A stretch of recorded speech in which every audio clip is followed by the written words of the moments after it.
إن الحمد لله نحمده ونستعينه ونستغفره ونعوذ بالله من شرور أنفسنا ومن سيئات أعمالنا من يهده الله فلا مضل له ومن يضلل فلا هادي له وأشهد أن لا إله إلا الله وحده لا شريك له وأشهد أن محمدا عبده ورسوله يا أيها الذين آمنوا اتقوا الله حق تقاته ولا تموتن إلا وأنتم مسلمون يا أيها الناس اتقوا ربكم الذي خلقكم من نفس واحدة وخلق منها زوجها وبث منهما رجالا كثيرا ونساء واتقوا الله الذي تساءلون به والأرحام إن الله كان عليكم رقيبا يا أيها الذين آمنوا اتقوا الله وقولوا قولا سديدا يصلح لكم أعمالكم ويغفر لكم ذنوبكم ومن يطع الله ورسوله فقد فاز فوزا عظيما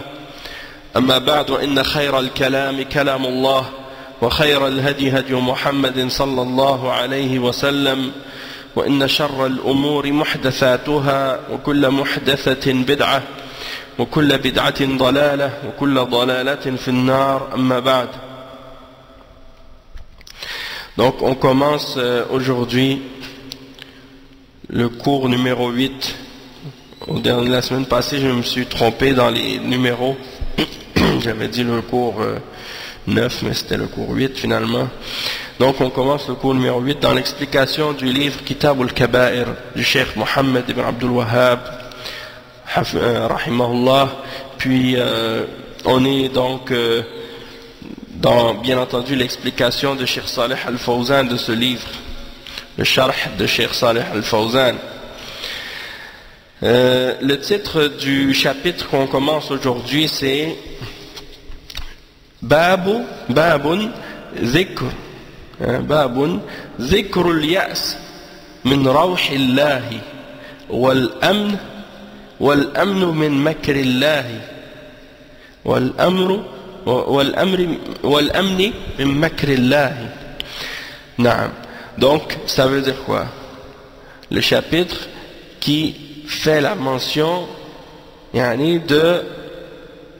du fait de perdre espoir en la miséricorde d'Allah et de se sentir en sécurité vis-à-vis des ruses d'Allah et de son stratagème.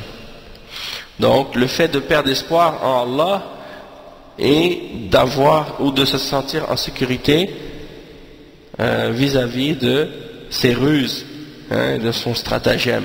Ça fait partie des grands péchés dans l'islam. Ça fait partie des grands péchés dans l'islam. Puis on va mentionner des preuves à ce sujet-là, telles que le cheikh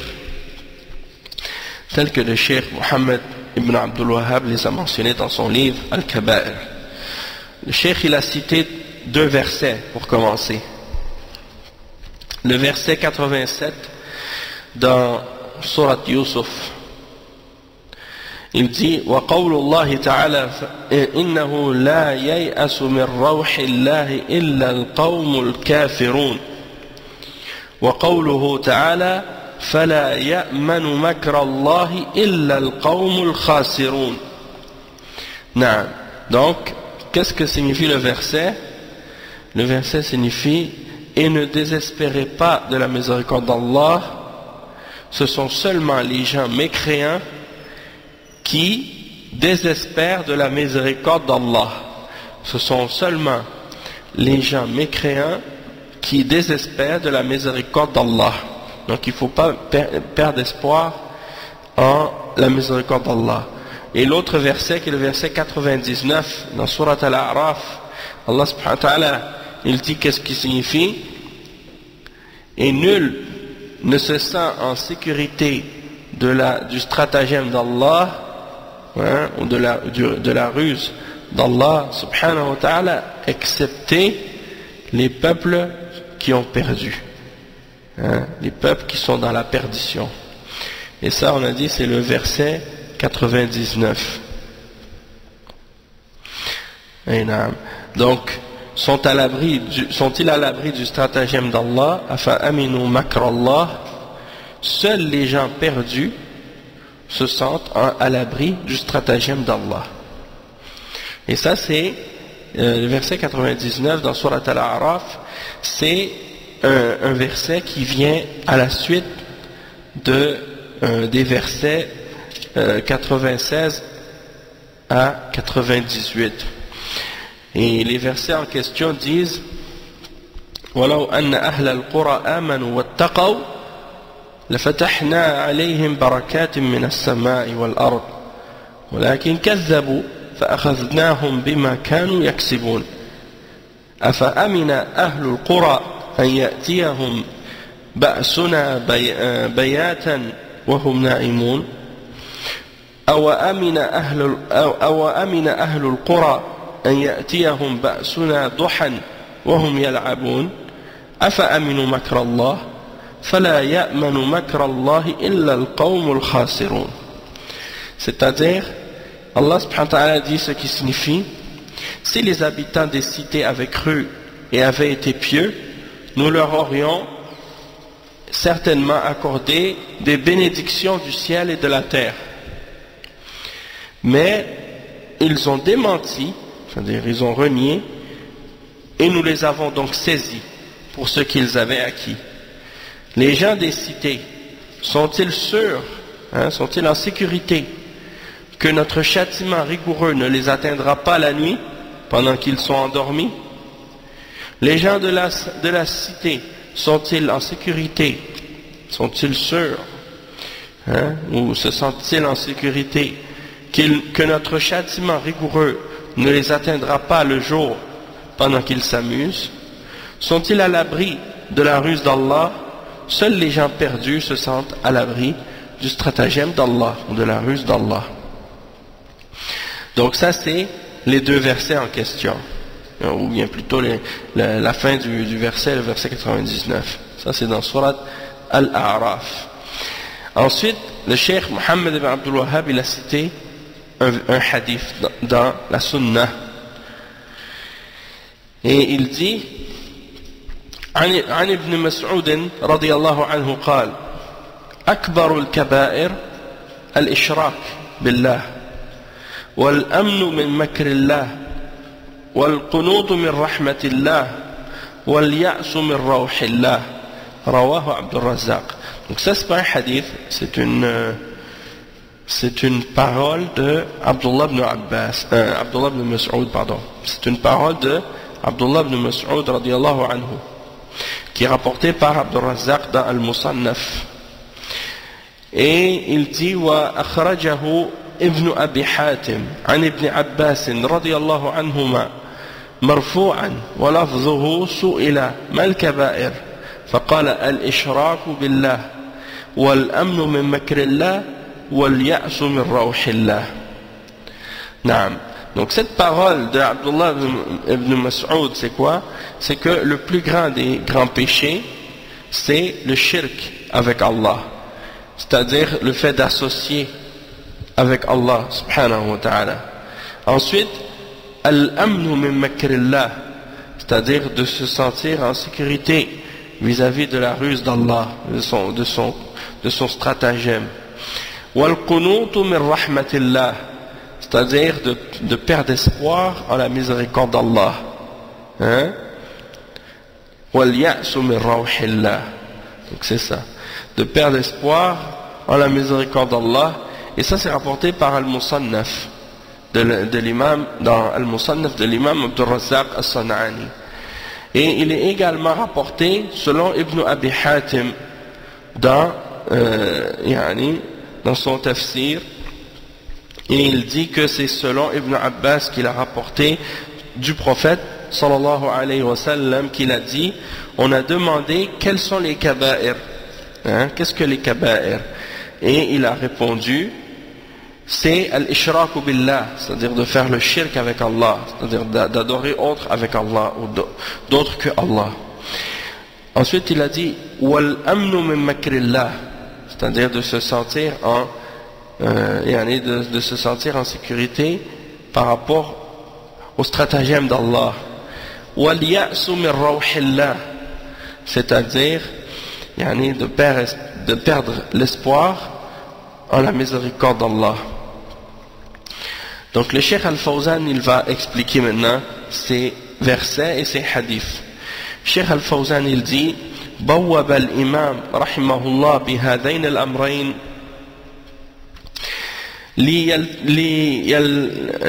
ليلفت الانتباه إلى أنهما من الكبائر، وأن من ينزع إلى القنوط تماما كالذي ينزع إلى الأمن من مكره سبحانه وتعالى، فكلا الأمرين من الكبائر، فإنه ينبغي للمسلم أن يكون معتدلا في ذلك، فالمطلوب هو الوسط وهو خير الأمور. Donc le cheikh il dit que l'imam Muhammad ibn Abdul Wahhab rahimahullah, il a mentionné, comme dans ce chapitre, il a fait ce chapitre en mentionnant ces deux choses: le fait de se sentir de perdre l'espoir en la miséricorde d'Allah et de se sentir en sécurité vis-à-vis de la ruse d'Allah. Et il a mentionné ça dans ce chapitre, il a mis ce chapitre dans le but de prendre notre attention du fait que ces choses-là font partie des grands péchés, et que ce qu'on peut tirer du désespoir, c'est la même chose que qu'est-ce qui peut être tiré ou qui peut tirer vers le fait de se sentir en sécurité de la ruse d'Allah subhanahu wa ta'ala. Et les deux choses font partie des grands péchés, et donc il faut que le musulman soit modéré entre ces deux extrêmes, et c'est le juste milieu qui est toujours la meilleure chose à faire ou à suivre dans toute chose. Il dit ensuite: وقد ساق رحمه الله الآيات والحديث ليدلك على ما بوبه وعليكم السلام ورحمة الله ليدلك على ما بوبه أن اليأس من روح الله والأمن من مكره من أكبر الكبائر. Donc il a mentionné, le cheikh, il a mentionné les versets et le hadith pour indiquer que ce qu'il a mis comme chapitre à propos du fait de désespérer en la miséricorde d'Allah et de se sentir en sécurité de sa ruse et de son stratagème, ça fait partie des plus grands parmi les grands péchés. Il dit: فهذا إبراهيم عليه السلام لم يرزقه الله تعالى الذرية وكان قد كبر إلا أنه لم يقنط من رحمة الله إلى أن جاءته الملائكة وبشرته بالولد، فبشروه بإسماعيل ثم بإسحاق ثم من بعده يعقوب عليه الصلاة والسلام. قال تعالى في ذلك: وبشروه بغلام عليم، وهذا إسحاق. وفي آية أخرى قال: فبشرناه بغلام حليم، وهذا إسماعيل عليه الصلاة والسلام. جاءته بشارتان، ولكن لما بشروه قال أبشرتموني على أن مسني الكبر فبما تبشرون؟ قالوا: بشرناك بالحق فلا تكن من القانطين. قال: ومن يقنط من رحمة ربه إلا الضالون. فهو لم ييأس من رحمة الله، وهذا هو الشاهد، مع كبر سنه، لأنه قد عاش ووصل إلى هذا العمر، إلا أنه كان يحيا على الرجاء والأمل ولم يقنط من رحمة الله. فقوله قال: أبشرتموني على أن مسني الكبر، وهو من باب التعجب لا من باب اليأس. Donc le cheikh il dit: Ibrahim, Allah lui avait pas donné d'enfant, hein, et il était devenu très vieux. Et malgré son âge, il n'a jamais perdu l'espoir en la miséricorde d'Allah. Jusqu'à ce que des anges lui viennent lui annoncer la bonne nouvelle qu'il allait avoir un fils. Alors ils lui ont annoncé qu'il allait avoir Ismaïl. Puis ensuite, Ishaq. Et après il allait avoir Yaqub. Hein, c'est dans sa progéniture. Alayhi salam. Et donc, Allah subhanahu wa ta'ala il mentionne dans le verset 28, dans Surat al-Dhariyat, et nous lui avons annoncé la bonne nouvelle d'un enfant savant, hein, un enfant qui aura du savoir. Ça c'était Ishaq. Et dans un autre verset, le verset 101 dans Surat al-Saffat, de Birulamin Halim, Fabasharnahu Birulamin Halim, ça dit qui est doux, qui est imposé, qui est il y a de la douceur et du bien en lui. Et donc ça c'était Ismaïl. Donc il a eu deux annonces, hein. Il y a des anges qui sont descendus pour lui annoncer à chaque fois qu'il allait avoir un fils. Et lorsqu'il a reçu la nouvelle, Allah subhanahu wa ta'ala il mentionne dans le verset 45 à 56 dans Surat al-Hijr le dialogue qu'il y a eu entre Ibrahim et les anges à ce moment-là. Et qu'est-ce que les anges ont dit à Ibrahim, puis qu'est-ce que Ibrahim a répondu aux anges à ce moment-là. Et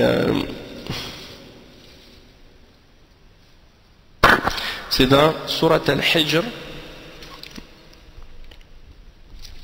Naam. Donc ça dit, Allah subhanahu wa ta'ala il mentionne ce qui signifie. Il dit, m'annoncez-vous donc, hein, parce qu'ils disent, n'aie pas peur, nous t'annonçons une nouvelle, hein, la naissance d'un garçon plein de savoir. Il dit, m'annoncez-vous cette nouvelle alors que la vieillesse m'a touché. Que m'annoncez-vous donc? Ils dirent, nous t'annonçons la vérité, et ne sois pas de ceux qui désespèrent. Hein? Il dit, et qui désespère de la miséricorde de son Seigneur sinon les égarés? Donc c'est pour dire que Ibrahim alayhi salam n'avait jamais perdu l'espoir en la miséricorde d'Allah subhanahu wa ta'ala. Et c'est ça qu'on veut mentionner, c'est ça qu'on veut prouver dans ce verset et dans cet exemple du fait que malgré son âge avancé, hein, il pensait peut-être que du fait qu'il était devenu très vieux, malgré ça, les gens en général ils disent à mon âge je ne veux pas avoir d'enfant. Mais Ibrahim alayhi salam, lui non, il n'a jamais perdu l'espoir malgré son âge avancé d'avoir un enfant. Et il vivait dans l'espoir et dans l'espérance, et il n'a jamais perdu l'espoir en la miséricorde d'Allah. Et c'est pour ça que il dit, est-ce que vous m'annoncez cela alors que j'ai été maintenant touché par l'âge, je suis devenu très vieux?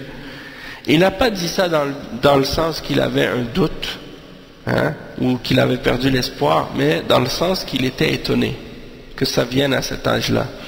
Et il dit, وَهَذَا هُوَ سَبِيلُ الْأَنْبِيَاءِ عَلَيْهِمُ الصَّلَاةُ وَالسَّلَامُ وَسَبِيلُ الْمُؤْمِنِينَ. On a vu au dernier cours l'exemple avec Yaqub alayhi salam, lorsque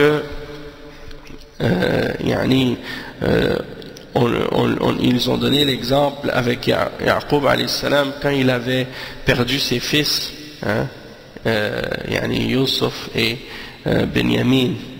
Et il n'a jamais perdu l'espoir malgré qu'on lui avait dit qu'il avait été mangé par le loup et malgré qu'on lui avait menti, mais il n'a jamais perdu l'espoir qu'il allait les retrouver, hein. Et donc on a vu ça au dernier cours. Donc ici c'est la même chose. Le cheikh il dit, c'est ça l'exemple et le chemin des prophètes alayhimus salam, et c'est la voie aussi des croyants. Il dit, annahum mahma ishtadda bihimul karab fa innahum la yaqnatuna min rahmatillah. Donc peu importe la difficulté des malheurs qu'ils subissent, ils ne perdent jamais l'espoir en la miséricorde d'Allah.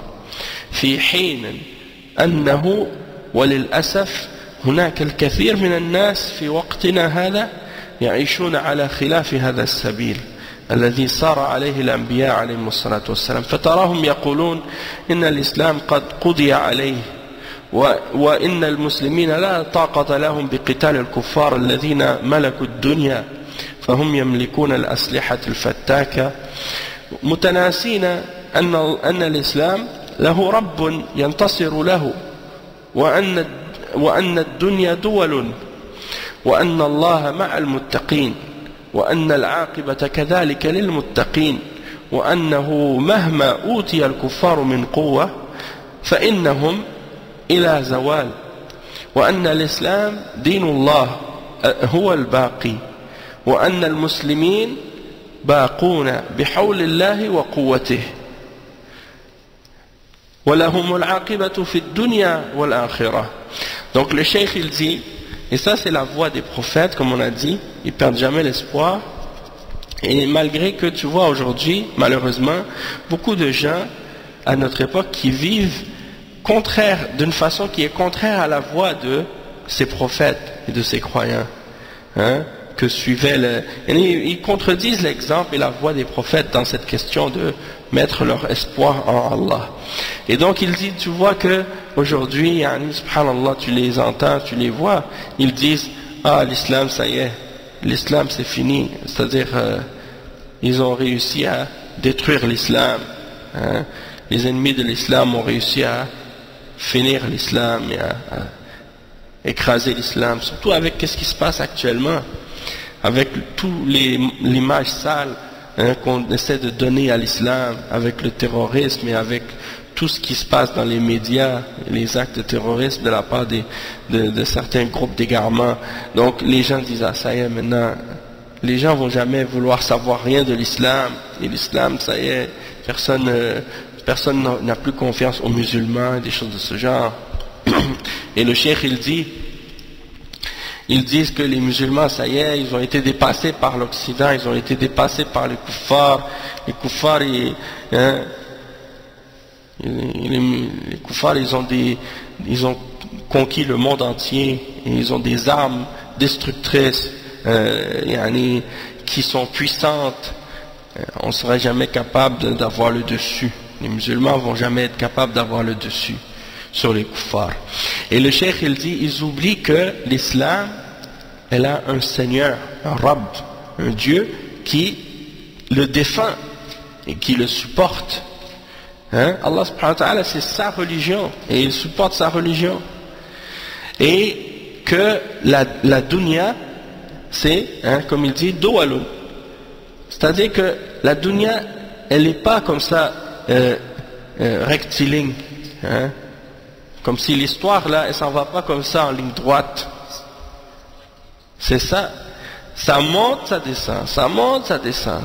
Aujourd'hui, tu es en haut, demain tu es en bas. Hein, c'est comme ça. C'est pas comme toujours en ligne droite là, comme hein, un chemin plat. Combien de siècles les musulmans sont restés en Espagne? 800 ans. 800 ans, c'est pas petit. Hein? Même je pense que l'Amérique là maintenant, l'Europe l'a même pas découvert depuis, ça fait moins que 800 ans qu'ils ont découvert l'Amérique du Nord et l'Amérique du Sud. Ça fait moins que 800 ans. Les musulmans sont restés les musulmans sont restés en Espagne plus longtemps que cette période, hein, avant d'être, hein, battus, avant d'être expulsés. Donc c'est pour dire, l'histoire c'est comme ça. Il y a des hauts, il y a des bas. Il y a des hauts, il y a des bas. Donc il ne faut pas perdre l'espoir en la miséricorde d'Allah. Le cheikh il dit, parce que Allah est avec les pieux. Et Allah est avec, hein, la bonne conclusion est avec les pieux. C'est-à-dire ceux qui auront la bonne fin, la fin joyeuse et victorieuse et bonne, ce sont les croyants, ceux qui ont la piété, qui obéissent à Allah, qui s'écartent des choses interdites. Et il dit, peu importe ce que les kuffars peuvent avoir reçu comme force, hein, bien ils ne vont pas durer. Ils ne vont pas être capables de durer éternellement comme ça. Il y a eu des peuples dans le passé qui étaient encore plus puissants. Et regardez aujourd'hui, quand on regarde sur la terre, on ne trouve plus de traces de ces puissances-là. Regardez les pyramides d'Égypte. Hein? C'était des pharaons qui avaient des armées qui étaient puissants sur la terre. Aujourd'hui, tu vas là-bas, tu trouves des ruines et du sable. Hein? Plus rien. Où est-ce qu'ils sont aujourd'hui? Hein? Allah il nous mentionne ça dans le Coran. قُلْ سِيرُوا فِي الْأَرْضِ فَانْظُرُوا. Hein? Allez sur la terre et regardez qu'est-ce qui est arrivé, hein, à ceux qui étaient là avant. Qu'est-ce qu'ils sont devenus aujourd'hui? Donc, les grandes puissances aujourd'hui, demain, on ne sait pas qu'est-ce qui va leur arriver. Et c'est pour dire, peu importe, la bonne conclusion était pour les pieux. Et donc le cheikh il dit que l'islam c'est la religion d'Allah et elle va rester. Peu importe, même si aujourd'hui il lui donne des difficultés aux musulmans, il donne difficultés à l'islam et aux musulmans, et que aujourd'hui tu vois que les musulmans dans les médias et l'islam on essaie de faire peur aux gens à propos de cette religion, puis de faire fuir les gens de cette religion, mais malgré tout, tout ça va changer, tout ça va se retourner contre eux, et c'est toujours l'islam qui aura le dessus. Et c'est toujours l'islam qui va être gagnant et qui sera victorieux. Et les gens vont continuer à se convertir à cette religion et à faire en sorte que cette religion s'agrandisse de plus en plus. Et que les musulmans deviennent de plus en plus nombreux et de plus en plus pieux, Inch'Allah. Et donc, le cheikh il dit, les musulmans vont rester par la puissance d'Allah et par sa force. Et c'est eux qui auront la bonne conclusion dans cette vie d'ici-bas et dans l'au-delà. Dans cette vie d'ici-bas et dans l'au-delà. Allah subhanahu wa ta'ala dit Inna lanansuru rusulana walladhina amanu fil hayati dunya wa yawma yaqumul ashhad. On va donner la victoire. Allah subhanahu wa ta'ala dit on va donner la victoire aux croyants. Lanansuru rusulana, à nos messagers. Et aux croyants dans cette vie d'ici-bas, في الدنيا إنا لننصر رسلنا والذين آمنوا في الحياة الدنيا, dans la vie d'ici-bas, ويوم يقوم الأشهاد, et au jour de la résurrection, le jour où se tiendront les témoins. Et après il dit فلا ينبغي للمسلم أن يقنط من رحمة الله إذا ما رأى هذه الأحوال وهذه الفتن العظيمة بل ينبغي أن يعظم رجاءه بالله وأن يثق بوعده سبحانه وتعالى. Le cheikh dit il ne faut pas que le musulman perde l'espoir en Allah quand il voit la situation actuelle et les problèmes que les musulmans dans lesquels ils sont et les différentes fitan, les grandes fitan dans lesquelles on vit. Au contraire, il faut qu'il augmente et que il augmente d'espérance en Allah et d'espoir en Allah, et que son espoir en Allah s'agrandisse encore plus et qu'il ait encore plus confiance en la promesse d'Allah subhanahu wa ta'ala. Et c'est ça que les jeunes musulmans ils doivent comprendre actuellement, parce qu'il y en a malheureusement des jeunes qui aiment l'islam et ils ont un attachement fort à l'islam et ils aiment l'islam dans leur cœur, et quand ils voient qu'est-ce qui se passe dans les médias et qu'est-ce qui se passe dans le monde et comment par exemple les musulmans sont dans des situations parfois d'agression, d'oppression, de difficultés, ils subissent toutes sortes de difficultés dans le monde, et puis ils voient ça, puis ils disent on doit faire quelque chose, il faut faire quelque chose.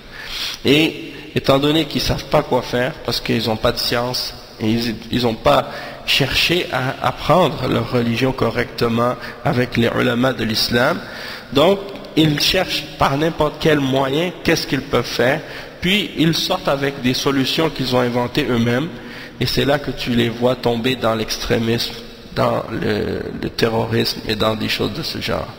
Ils pensent qu'en faisant ces actes de vengeance, de violence, ils vont redonner à l'islam sa force et sa puissance et son honneur, alors qu'au contraire, en agissant ainsi, ils ne font que augmenter l'humiliation et la gêne et l'éloignement des gens de l'islam.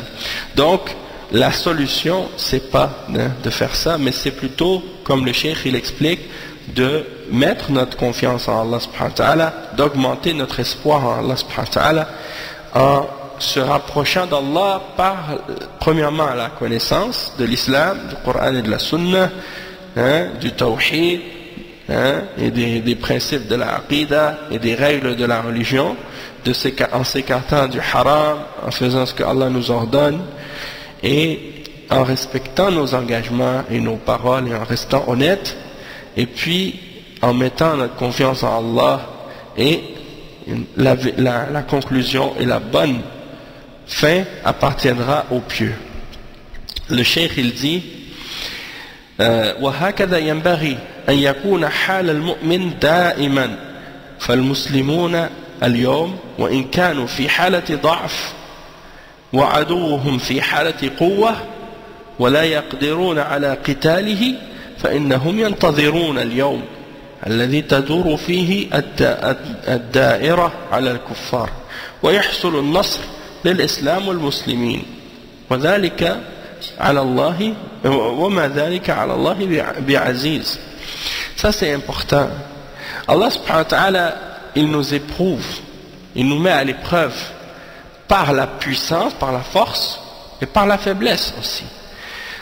Quelqu'un par exemple qui vivait à l'époque où les musulmans étaient puissants et forts dans l'histoire, eh bien Allah éprouvait les musulmans dans cette période-là par toutes sortes d'épreuves du fait qu'ils avaient la puissance et la force et qu'ils avaient des avancements sur tous les plans. Il ne faut pas penser que c'est juste une grâce et que c'est juste du bien là-dedans. Il y a aussi un test pour les croyants. Est-ce qu'il va respecter les limites d'Allah? Est-ce qu'il ne va pas tomber dans l'excès? Est-ce qu'il ne va pas tomber dans l'injustice? Est-ce qu'il ne va pas tomber dans la luxure ou bien dans le luxe et de vivre dans la richesse et l'opulence et d'oublier Allah et de s'attacher uniquement à la dunya et de suivre ses passions? Il y a une grosse fitna là-dedans. Et en même temps, maintenant, il nous éprouve, il nous met à l'épreuve par la faiblesse, par le manque, par la pauvreté, par le manque de moyens ou des choses de ce genre. Ça aussi, c'est un test d'Allah subhanahu wa ta'ala pour voir comment on va réagir. Regardez par exemple comment Allah subhanahu wa ta'ala, à l'époque du prophète Muhammad sallallahu alayhi wa sallam même, il a donné la victoire aux musulmans à Badr. Puis est venue la bataille de Uhud, il leur a donné la défaite. C'est pour que les musulmans apprennent comment agir dans la victoire, puis comment agir par la suite dans la défaite.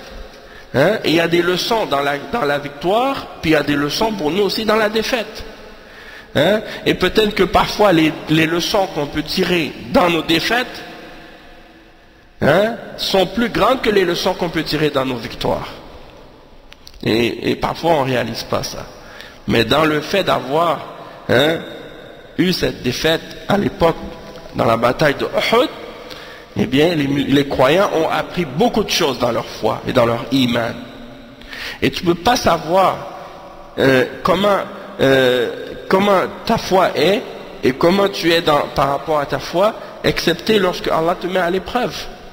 Et c'est dans des moments difficiles comme ça que tu vois tes réactions et comment tu agis, et comment tu te comportes, qu'on voit est-ce que ta foi elle était réelle ou non. Parce que sinon, quand tout va bien et quand tout est parfait, eh bien c'est très facile de dire je suis croyant.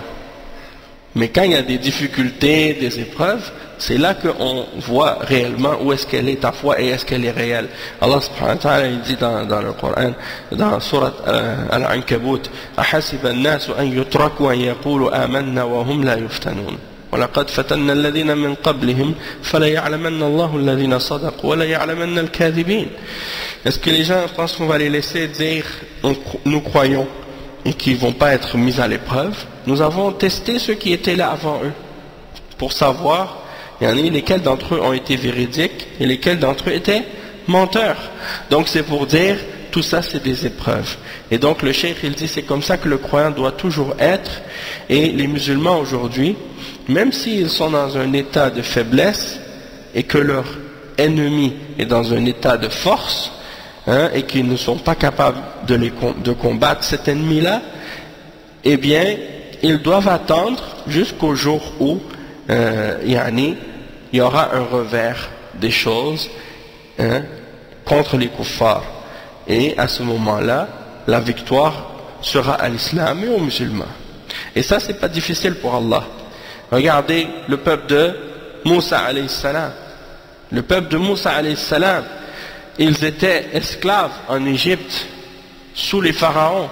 Esclaves. Ils n'avaient pas de force, ils n'avaient pas d'armée, ils n'avaient pas de pouvoir, ils n'avaient pas de solution pour sortir de cette situation-là. C'est qui est-ce qui les a libérés? C'est Moussa alayhi salam, par l'aide d'Allah subhanahu wa ta'ala. Et est-ce que Moussa alayhi salam avait trouvé des armes, avait trouvé du pouvoir ou de la force pour combattre Pharaon? Non. Mais c'est Allah subhanahu wa ta'ala qui a écrasé Pharaon tout seul. Donc Allah, s'il veut donner la victoire à un peuple, il peut le donner facilement. Peu importe la puissance de l'ennemi, c'est pas un problème pour Allah subhanahu wa ta'ala. Donc ça c'est quelque chose qu'il faut garder toujours en conscience. Il faut toujours savoir que la puissance tout entière elle appartient à Allah seul et qu'il fait qu'est-ce qu'il veut, mais il nous met à l'épreuve. C'est pour tout ça, qu'est-ce qui se passe maintenant, c'est pour nous tester, pour nous mettre à l'épreuve, pour voir comment on est par rapport à notre iman, par rapport à notre foi. Donc ça c'est ce qui conclut le chapitre à ce sujet. Maintenant on passe à un autre chapitre qui est relié aussi à ce sujet-là. Babun ذكر سوء الظن بالله عز وجل. ذكر سوء الظن بالله عز وجل. C'est-à-dire un chapitre qui parle au sujet d'avoir des mauvaises pensées à propos d'Allah, de penser du mal d'Allah subhanahu wa ta'ala. Et ça fait partie des grands péchés. Il y a des gens comme ça. Ils pensent mal d'Allah. Ils pensent mal d'Allah. Il y a même des kuffars, ils se fâchent contre Allah. Et il y en a des kuffars, ils se fâchent contre Allah, ils sont en colère contre Allah pour qu'est-ce que Allah a prédestiné. Et ils s'objectent au pouvoir d'Allah et à sa toute puissance et à sa prédestination. Et il y en a même qui insultent Allah subhanahu wa ta'ala, a'udhu billah. Donc de penser du mal à propos d'Allah c'est grave. Et le cheikh il cite, Cheikh Mohammed ibn Abdul Wahhab, il mentionne il mentionne des versets à ce sujet-là. Déjà en partant, le mu'min, c'est impossible qu'il pense du mal d'Allah s'il est un vrai mu'min. Et c'est impossible qu'il déteste Allah subhanahu wa ta'ala s'il connaît ses noms et ses attributs. Plus tu connais Allah, plus tu l'aimes. Plus tu l'aimes. Et donc, ici le cheikh il cite ces versets comme le verset 154 dans Surat Al-Imran, dans lequel Allah subhanahu wa ta'ala il dit وقول الله تعالى يظنون بالله غير الحق ظن الجاهلية. Et ils pensent à propos d'Allah autre que la vérité, la pensée de l'ignorance, al-jahiliya. Dans le verset suivant, le verset 23 dans Surat Fussilat, il dit وقول الله تعالى وذلكم ظنكم الذي ظننتم بربكم أرداكم. Ça c'est le verset 23 dans Surat Fussilat. Et il cite également ensuite donc ce verset là, le verset 23 dans Surat Fussilat qui dit et cette pensée que vous avez eue de votre Seigneur qui vous a ruiné de sorte que vous êtes devenus du nombre des perdants. C'est-à-dire que la pensée des kuffars qui au jour de la résurrection Allah subhanahu wa ta'ala fait parler leurs membres et même leur peau, leurs bras et leurs jambes contre eux comme témoins au jour de la résurrection. Et il dit mais vous pensiez que Allah ne sait pas beaucoup de ce que vous faites. Et ça, cette mauvaise pensée là, c'est cette pensée là qui vous a ruiné, parce que vous ne connaissiez pas Allah bien, ou bien vous le connaissiez pas comme il faut. Donc vous pensez que Allah il sait pas qu'est-ce que vous dites? Vous pensez que Allah ne sait pas qu'est-ce que vous dites quand vous parlez à voix basse ou quand vous chuchotez ou quand vous faites des secrets? Hein? Allah il sait tout. Hein? Donc même les complots et les ruses et les complots que les kuffars font, même s'ils se font ces complots-là avec, ils les écrivent avec des langages ou des écritures cryptées et des messages codés ou des trucs secrets, ultra secrets, je sais pas quoi. Allah, il les connaît, leurs secrets. Hein? Il connaît leurs stratagèmes. Ils ne peuvent pas ruser contre Allah subhanahu wa ta'ala. Hein? Et donc le cheikh il dit ensuite dans l'autre verset, il dit Adh-dhannina billahi dhanna as-saw alayhim da'iratu as-saw. Ça c'est le verset 6 dans Surat Al-Fath. Le verset 6 dans Surat Al-Fath. Et qu'est-ce que ça signifie ce verset? Et enfin, il châtie les hypocrites il châtie les hypocrites hommes et femmes et les associateurs, les mushrikines et les mushrikat, c'est-à-dire ceux qui font le shirk, hommes et femmes, qui pensent du mal d'Allah, qu'un mauvais sort tombe sur eux, hein?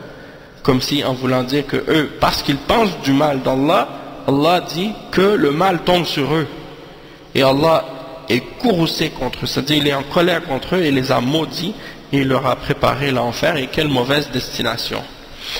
Hein? Et il mentionne aussi un hadith dans lequel le prophète sallallahu alayhi wa sallam a dit, il dit wa ruya min hadith Ibn Omar, il dit c'est rapporté que Ibn Omar a dit Akbarul kaba'ir su'u dhanni billah, rawahu Ibn Mardawayh. Il dit que le plus grand des grands péchés, c'est de penser du mal d'Allah. C'est rapporté par Ibn Mardawayh.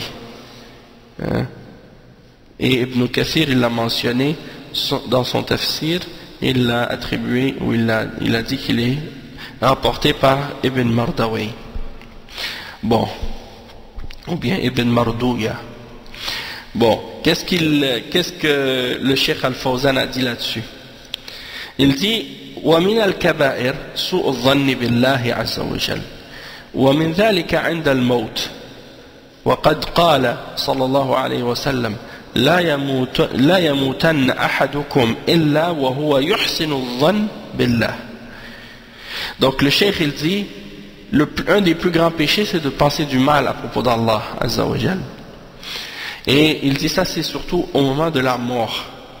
Il dit que le prophète sallallahu alayhi wa sallam a dit que nul d'entre vous ne meurt excepté qu'il pense du bien d'Allah. Et ça c'est rapporté par l'imam Muslim dans son Sahih selon Jabir ibn Abdullah. Il dit أما في حال الحياة فينبغي أن يوازن بين الخوف والرجاء فلا يغلب أحدهما على الآخر بعكس ما عند الموت فإنه يغلب الرجاء لأن وقت العمل قد انتهى فلا عمل فعليه أن يحسن الظن بالله عز وجل. Le cheikh il dit que pendant la vie, pendant que tu vis ta vie de tous les jours, tu dois rester équilibré entre la crainte et l'espoir, comme on l'a déjà expliqué. Tu ne vas pas donner plus d'importance à la crainte qu'à l'espoir ou à l'espoir qu'à la crainte. Tu dois rester dans le juste milieu. Contrairement au moment de la mort. Au moment de la mort, mets plus d'importance sur l'espoir. Parce qu'à ce moment-là, il n'y a plus d'action. Tu ne peux plus commencer à faire des actes d'adoration ou plus de bien au moment de ta mort. Donc concentre-toi sur avoir une bonne pensée à propos d'Allah subhanahu wa ta'ala. Il dit وقوله تعالى وذلكم ظنكم الذي ظننتم بربكم أرداكم. الخطاب في هذه الآية للكفار أي ظنكم أن الله لا يعلم كثيرا مما تعملون من الكفر والشرك فظنكم هذا أرداكم أي أهلككم فأصبحتم من الخاسرين بسبب سوء الظن بالله عز وجل بأنه لا يعلم ما يطلع لا يعلم ولا يطلع ولا يستجيب وهذا اعتداء منهم على حقه سبحانه وتعالى. Donc le cheikh il dit en ce qui concerne le verset 23 dans Surat Fussilat, il dit que ça c'est le verset qui dit et cette pensée que vous avez eue à propos de votre Seigneur, eh bien elle vous a ruiné, elle vous a fait périr. Il dit que ce verset là il s'adresse, Allah subhanahu wa ta'ala s'adresse aux kuffars dedans. Et juste pour remettre dans le contexte, ça commence dans le Coran, c'est dans Surat Fussilat, ça commence au verset 19. Ça commence au verset 19. Allah subhanahu wa ta'ala il dit وَيَوْمَ يُحْشَرُ أَعْدَاءُ اللَّهِ إِلَى النَّارِ فَهُمْ يُوزَعُونَ حَتَّى إِذَا مَا جَاءُوهَا شهد عليهم سمعهم وأبصارهم وجلودهم بما كانوا يعملون وقالوا لجلودهم لما شهدتم علينا قالوا أنطقنا الله الذي أنطق كل شيء وهو خلقكم أول مرة وإليه ترجعون وما كنتم تستترون أن تشهد عليكم سمعكم ولا أبصاركم ولا جلودكم ولكن ظننتم أن الله لا يعلم كثيرا مما تعملون وذلكم ظنكم الذي ظننتم بربكم أرداكم فأصبحتم من الخاسرين فإن يصبروا فالنار مثوى لهم وإن يستعتبوا فما هم من المعتبين. Donc qu'est-ce que ça signifie ces versets? Ça signifie et le jour où les ennemis d'Allah seront rassemblés en masse vers le feu, puis on les poussera dans sa direction. Alors quand ils y seront, leurs yeux et leurs peaux témoigneront contre eux de ce qu'ils œuvraient. C'est-à-dire tes yeux ils vont parler. Ton ouïe elle va parler, tes yeux vont parler et ta peau elle va témoigner contre toi, c'est-à-dire contre ceux-là, qu'Allah nous préserve de ça. Ça c'est Allah subhanahu wa ta'ala qui nous explique qu'est-ce qui va se passer ce jour-là, au jour de la résurrection. Comment, le détail du comment et comment des choses comme ça, est-ce qu'on peut imaginer ça? On ne peut pas l'imaginer. Mais on prend la parole d'Allah subhanahu wa ta'ala et qu'est-ce qu'il nous dit à propos de ça, tel qu'il nous le dit. Et on n'essaie pas de comprendre ou d'imaginer comment est-ce que les membres vont parler, comment la peau va parler et des choses de ce genre. La seule chose qui est importante, c'est de croire qu'ils vont parler et ils vont témoigner contre nous. Et ensuite, Allah subhanahu wa ta'ala dit dans le verset, et ils diront à leur peau, c'est-à-dire la personne, elle s'adresse à sa propre peau qui témoigne contre lui, et elle dit, pourquoi avez-vous témoigné contre nous? Pourquoi avez-vous témoigné contre moi? Alors que tu fais partie de moi, c'est une partie de toi-même. Elles diront, c'est Allah qui nous a fait parler, lui qui fait parler toutes choses, et c'est lui qui vous a créé une première fois, et c'est vers lui que vous retournez. Et c'est vers lui que vous retournez. Et vous ne pouviez vous cacher au point que ni votre ouïe, ni vos yeux, ni vos peaux ne puissent témoigner contre vous. Quand tu fais des péchés, quand tu désobéis à Allah, est-ce que tu es capable de te cacher de toi-même? Tu peux te cacher des hommes, tu peux te cacher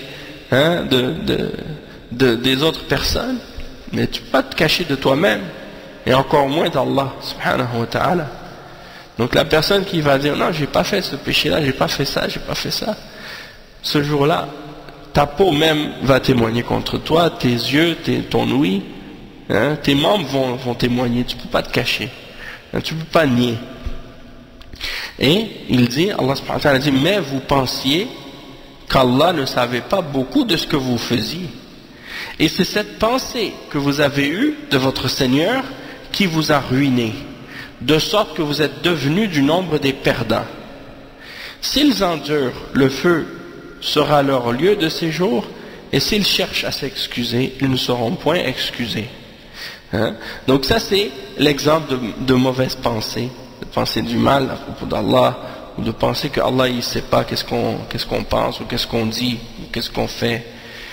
Et c'est ça qui les a fait périr, hein? Et ils sont devenus parmi les perdants à cause de leur mauvaise pensée à propos d'Allah, et de penser qu'Allah ne pouvait pas savoir ou connaître, hein,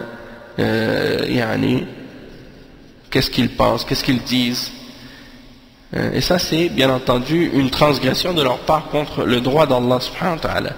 Ensuite il mentionne un autre exemple, il dit وَقَوْلُهُ تَعَالَى الظَّنِّينَ بِاللَّهِ ظَنَّ السَّوْءِ عَلَيْهِمْ دَائِرَةُ السَّوْءِ وذلك عندما خرج النبي صلى الله عليه وسلم للغزو تخلف المنافقون ظنا منهم أنهم لا يرجعون كما قال تعالى بل ظننتم أن لن ينقلب الرسول والمؤمنون إلى أهلهم أبدا فلما عاد صلى الله عليه وسلم وأصحابه منتصرين ظافرين جاء المنافقون يعتذرون بقولهم يعني شغلتنا أموالنا وأهلنا فاستغفر لنا يقولون بألسنتهم ما ليس في قلوبهم ثم قال في آخر الآية بل كان الله بما تعملون خبيرا فهم يقولون إن الذي شغلهم وحبسهم عن الخروج مع الرسول صلى الله عليه وسلم الأموال والأولاد ثم قال في حق هؤلاء المتخلفين المعتذرين إلى الرسول صلى الله عليه وسلم بأن الذي حبسهم هو سوء الظن بالله بأنه لا ينصر رسوله بل ظننتم أن لن ينقلب الرسول والمؤمنون إلى أهلهم أبدا. Donc le cheikh il dit dans le verset 6 dans Surat Al-Fath, Allah subhanahu wa ta'ala dit ce qui signifie ceux qui pensent du mal à propos d'Allah, le mal retombera contre eux. Ça c'est lorsque le prophète sallallahu alayhi wa sallam est sorti pour une bataille. Et il y a un nombre parmi les hypocrites qui sont restés derrière, qui ne sont pas partis à la bataille avec le messager d'Allah sallallahu alayhi wa sallam. Et la raison pourquoi ils ne sont pas partis, c'est parce qu'ils pensaient que le prophète sallallahu alayhi wa sallam ainsi que les croyants n'allaient pas revenir de cette bataille vivants.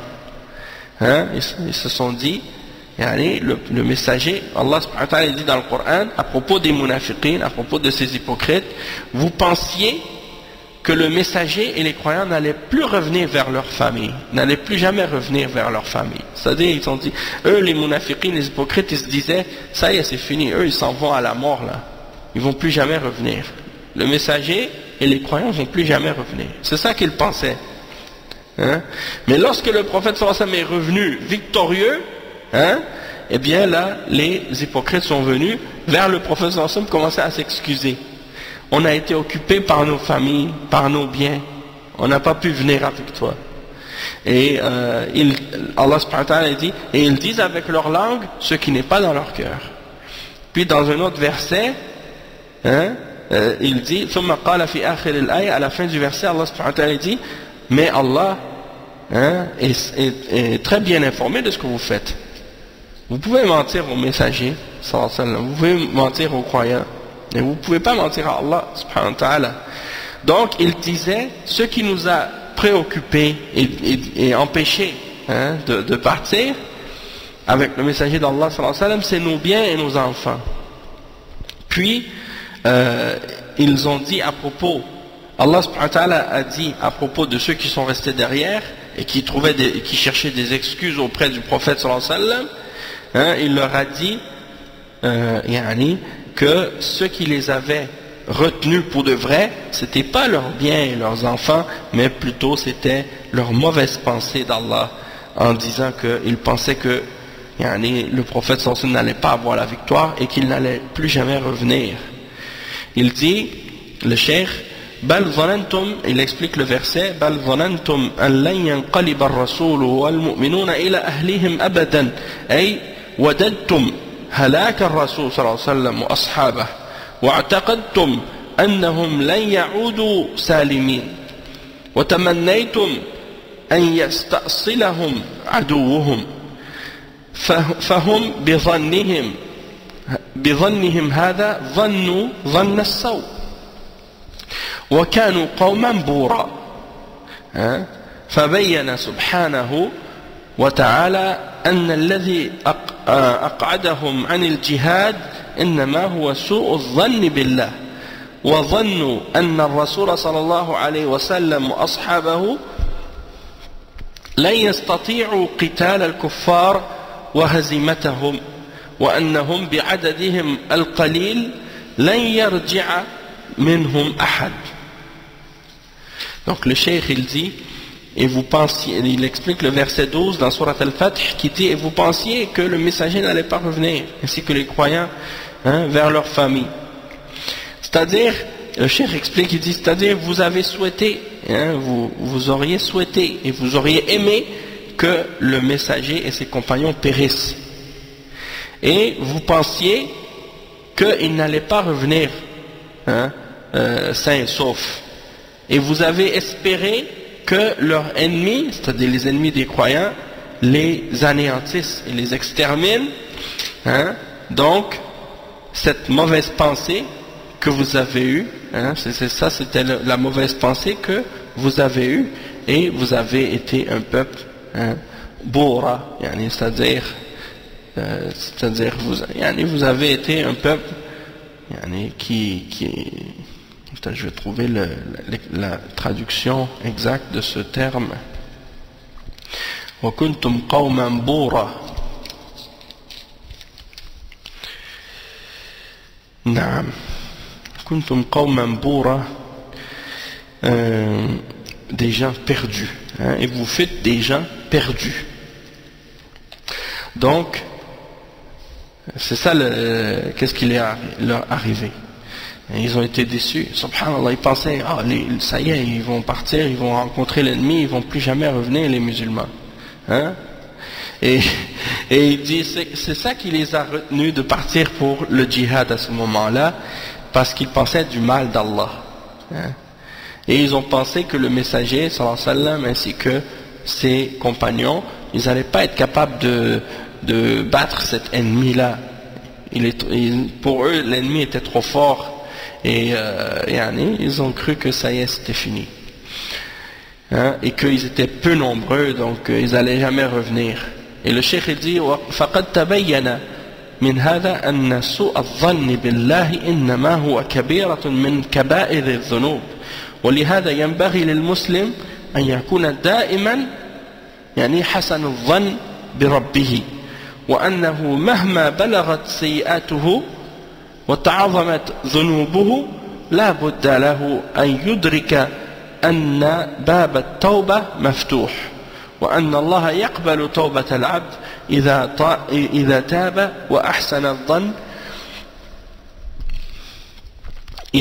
وأحسن الظن به وأن الفرج قريب. وفي هذا الحديث التحذير من اليأس من رحمة الله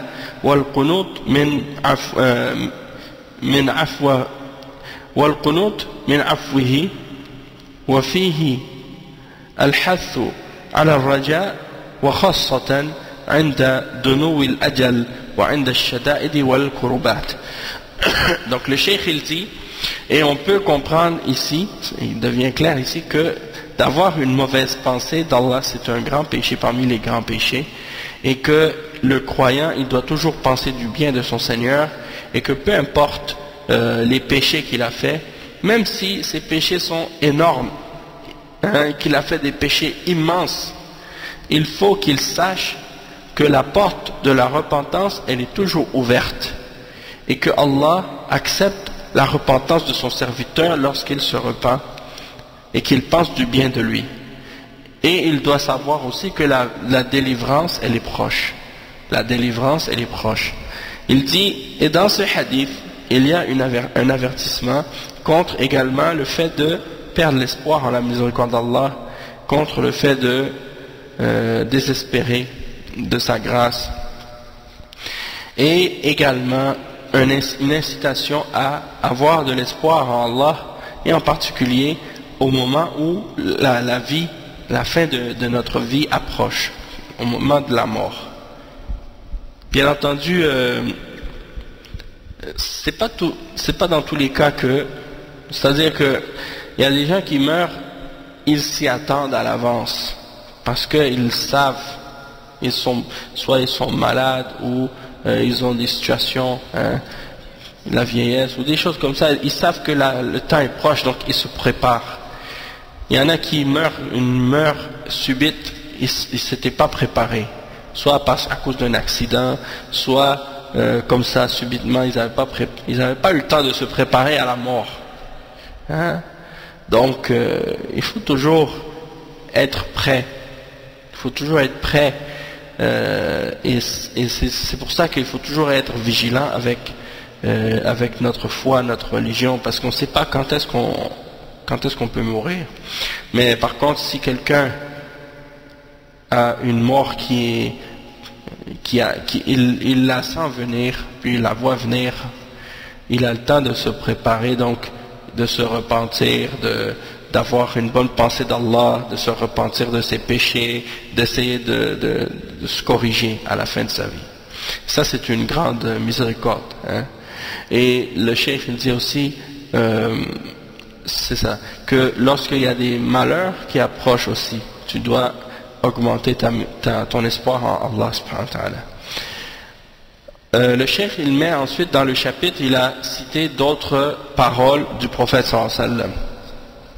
Il dit, عن جابر رضي الله عنه قال سمعت رسول الله صلى الله عليه وسلم يقول قبل وفاته بثلاث لا يموتن أحدكم إلا وهو يحسن الظن بالله أخرجاه.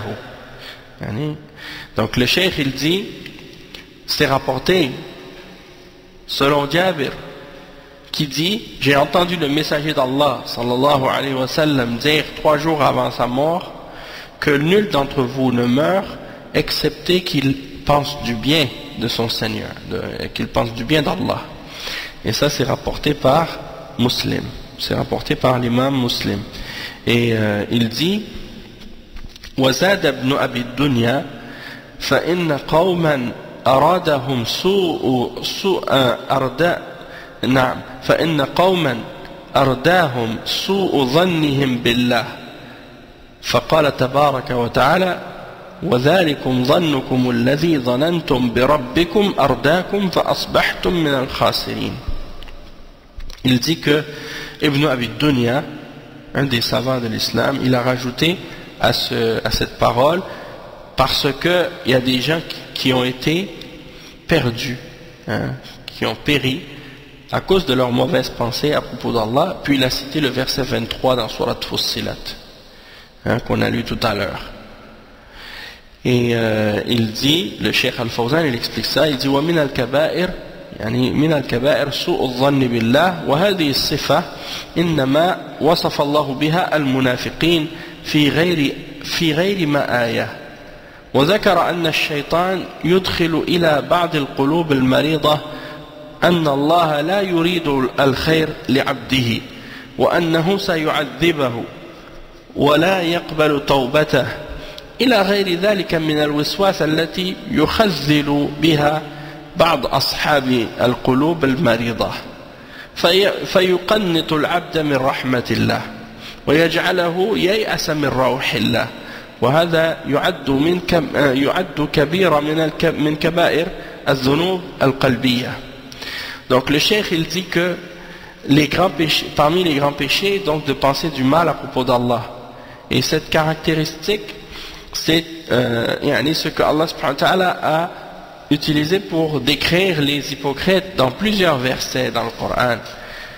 Et également il mentionne que le shaitan il entre chez certains dans le cœur de certaines personnes qui ont le cœur malade. Hein, il entre chez ceux qui ont un cœur malade.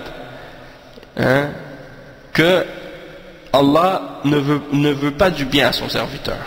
C'est-à-dire, le shaitan il vient à certaines personnes qui ont un cœur malade, hein, malade spirituellement, et il leur dit, Allah il ne veut pas du bien pour toi. Allah il veut pas du bien pour toi. Ou bien Allah il va te châtier. Ou Allah va pas accepter ta repentance. Ou d'autres parmi les fausses suggestions que le shaitan lui souffle. Et la personne donc, à cause de ça, si elle a le cœur malade, elle va penser que Allah, réellement, ne va pas lui faire miséricorde, ou bien des choses de ce genre. Donc elle va commencer à désespérer en Allah. Et ça, c'est parmi les grands péchés du cœur. C'est parmi les grands péchés du cœur. Donc il ne faut pas écouter le shaitan. Il ne faut pas écouter le shaitan. J'ai connu comme ça quelques frères, subhanallah, ils pensent toujours du mal d'Allah, comme ça. Mais peut-être ils ne le réalisent même pas. Ils disent, j'ai pas de travail, ou j'ai un travail mais j'ai pas d'argent, ou j'ai pas de femme, peut-être qu'Allah il m'aime pas. Hein? Peut-être que Allah il m'aime pas, je fais trop de péchés, ou des choses comme ça. Oui, c'est ça. Ils se plaignent toujours des problèmes de la vie. Moi j'ai ça, pourquoi Allah il m'a maudit. Allah il m'a fait ci. Tu vois, ils pensent toujours du mal. Allah il m'a châtié. Allah il m'a puni. Allah il m'a... Et ça c'est pas bon de penser comme ça. Il faut toujours penser du bien et être optimiste et penser du bien d'Allah subhanahu wa ta'ala. Il dit, le cheikh, وَقَدْ وَصَفَ اللَّهُ بِهِ الْمُنَافِقِينَ وَالْكُفَّارِ. Cette caractéristique de ne pas avoir l'espoir en la miséricorde d'Allah, ça fait partie des descriptions que Allah a données aux hypocrites et aux mécréants. Allah subhanahu wa ta'ala il dit, يَظُنُّونَ بِاللَّهِ غَيْرَ الْحَقِّ ظَنَّ الْجَاهِلِيَّةِ. Le verset 154 dans Surat Al-Imran, Allah subhanahu wa ta'ala il dit, il pense à propos d'Allah autre que la vérité, la pensée de l'ignorance. كما كما حصل في وقعة أحد ففيها اشتد الكرب على المسلمين حيث استشهد منهم عدد كبير وظن المنافقون أن هذه هي نهاية المسلمين وأن الله لن ينصر رسوله وأصحابه وأن الإسلام سينتهي فهذا ظنهم بالله وهو ظن الجاهلية. يقول تعالى في سورة الفتح ويعذب المنافقين والمنافقات والمشركين والمشركات الظانين بالله ظن السوء عليهم دائرة السوء وغضب الله عليهم ولعنهم وأعد لهم جهنم وساءت مصيرا. وقال سبحانه وتعالى بل ظننتم أن لن ينقلب الرسول والمؤمنون إلى أهليهم أبدا وزين ذلك في قلوبكم وظننتم ظن السوء وكنتم قوما بورا. فقد ظن المنافقون والمنافقات أن الرسول صلى الله عليه وسلم وأصحابه لن يعودوا إلى أهليهم بعدما خرجوا للحرب فلذلك تخلفوا ولم يخرجوا للقتال ولما نصر الله رسوله وأصحابه وعادوا بالنصر والظفر جاءوا إلى الرسول صلى الله عليه وسلم يعتذرون بأنهم شغلتهم أموالهم وأولادهم وأهلهم وقالوا كما ذكر سبحانه وتعالى على لسانهم شغلتنا أموالنا وأهلنا فاستغفر لنا يقولون بألسنتهم ما ليس في قلوبهم وهذا ظن المنافقين.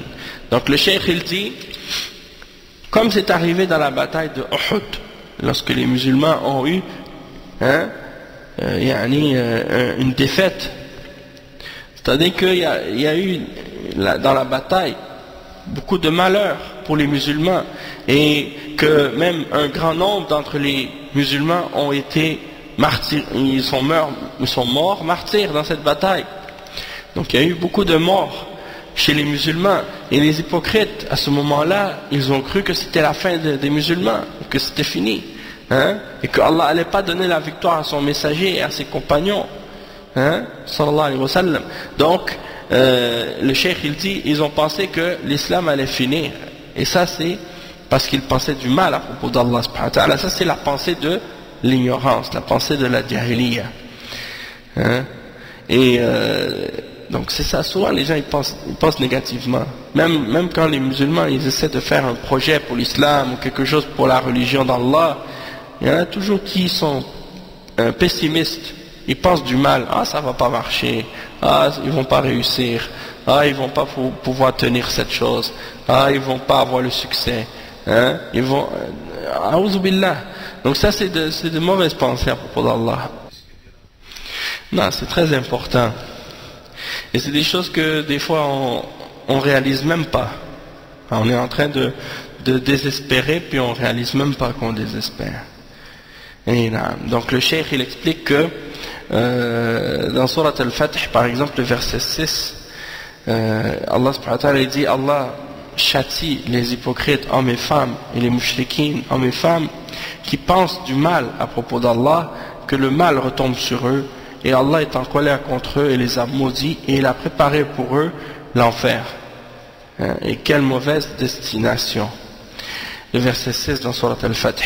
Et ensuite il dit, Allah subhanahu wa ta'ala dit également, mais votre pensée, vous avez pensé que le messager ainsi que les croyants n'allaient jamais revenir vers leur famille, et cela a été enjolivé dans vos cœurs, et vous pensiez vous avez pensé du mal, vous avez pensé la mauvaise pensée, et vous étiez un peuple perdant, ou bien perdu plutôt. Et donc le cheikh il dit que les hypocrites, hommes et femmes, ont pensé que le messager et ses compagnons, le messager sallallahu alayhi wa sallam et les compagnons, n'allaient pas revenir vers leur famille après qu'ils sont partis à la guerre. Et que, ça y est, c'était fini. Donc, ils ne sont pas allés avec les musulmans au combat. Ils sont restés derrière. Et parce qu'ils pensaient que c'était, ils s'en allaient à la mort. Et Allah a donné la victoire au messager et à ses compagnons. Et ils sont revenus victorieux de cette guerre. Alors ils sont venus au messager sallallahu alayhi wa sallam pour s'excuser. Et ils ont dit, on était préoccupés par nos biens et nos enfants et nos familles. Et Allah il mentionne justement par leur langue ce qu'ils ont dit ce jour-là dans le verset 11 dans Surat Al-Fatih. On a été distraits ou occupés par nos familles, nos biens et nos enfants ou nos familles, et ils disent donc, demandent pardon à Allah pour nous. Ils disent par leur langue ce qui n'est pas dans leur cœur. Ça c'est l'exemple de la pensée des hypocrites. Il dit وَأَمَّا الْمُؤْمِنْ فَإِنَّهُ يُحْسِنُ الظَّنَّ بِرَبِّهِ مَهْمَا بَلَغَتِ الشِّدَّةِ فَهُوَ لا ييأس أبدا لعلمه بأن رحمة الله واسعة وأن هذا امتحان من الله له، فهذا هو شأن المؤمن، فإنه كلما اشتد به الكرب وعظم رجاؤه بالله عز وجل، ولهذا قال صلى الله عليه وسلم واعلم أن النصر مع الصبر وأن الفرج مع الكرب وأن مع العسر يسرا. وهكذا المؤمن دائما، فهو يزداد ثقة بالله كلما اشتد به الكرب ضايقته الحوادث وتسلط أعداؤه عليه فإنه لا ييأس أبدا. Donc le cheikh il dit que le croyant lui il pense toujours du bien d'Allah subhanahu wa ta'ala, et peu importe la difficulté des situations et la sévérité des difficultés qui se présentent, il ne perd jamais l'espoir en Allah, parce qu'il sait que la grâce d'Allah et sa miséricorde est vaste, et que c'est une épreuve qui vient d'Allah subhanahu wa ta'ala, et c'est comme ça que le croyant est. Peu importe la difficulté qui se passe et qui se produit et les malheurs qui lui arrivent, il augmente en espoir et en espérance par rapport à Allah. Et c'est pour ça que le prophète sallallahu alayhi wa sallam a dit dans le hadith qui est rapporté par l'imam Ahmad et At-Tabarani, selon Abdullah ibn Abbas, qui dit: et sache que la victoire vient avec l'endurance, que la délivrance vient avec le malheur, et que avec la et que la difficulté vient vient avec la facilité. Que la difficulté vient avec la facilité, ou bien ramène la facilité. Et il dit que le croyant, donc, il est toujours comme ça. Et il augmente en confiance vis-à-vis d'Allah chaque fois que les malheurs s'endurcissent contre lui et que les événements deviennent de plus en plus serrés et compliqués pour lui, et que ses ennemis prennent le dessus sur lui, il ne perd pas l'espoir, il ne perd jamais l'espoir. Hein? Et ça c'est important. Et il dit après: كما أن المؤمن إذا أذنب وأخطأ فإنه يتوب ويحسن الظن بربه بأنه يقبل توبته ويغفر له ذنبه. يحسن الظن بربه بأنه يقبل توبته ويغفر له ذنبه. ولهذا قال تعالى: قل يا عبادي الذين أسرفوا على أنفسهم لا تقنطوا من رحمة الله إن الله يغفر الذنوب جميعا فإنه كلما عظم